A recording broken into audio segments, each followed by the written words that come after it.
லட்சக்கணக்கான குடும்பங்கள், கோடிக்கணக்கான கனவுகள். தமிழ்நாடு அரசு ஒவ்வொரு குடும்பத்திடமும் கேட்கின்றது, உங்க கனவை சொல்லுங்க.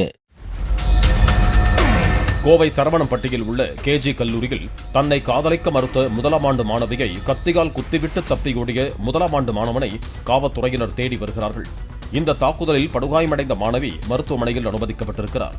கடந்த 3 மாதங்களாக மாணவியை ஒரு தலையாக காதலித்து வந்த மாணவன் இன்று வழக்கம் போல கல்லூரிக்கு வந்தவரிடம் காதலை தெரிவித்ததாகவும் அவர் ஏற்க மறுத்ததால் கத்தியால் குத்தியதாகவும் கூறப்படுகிறது.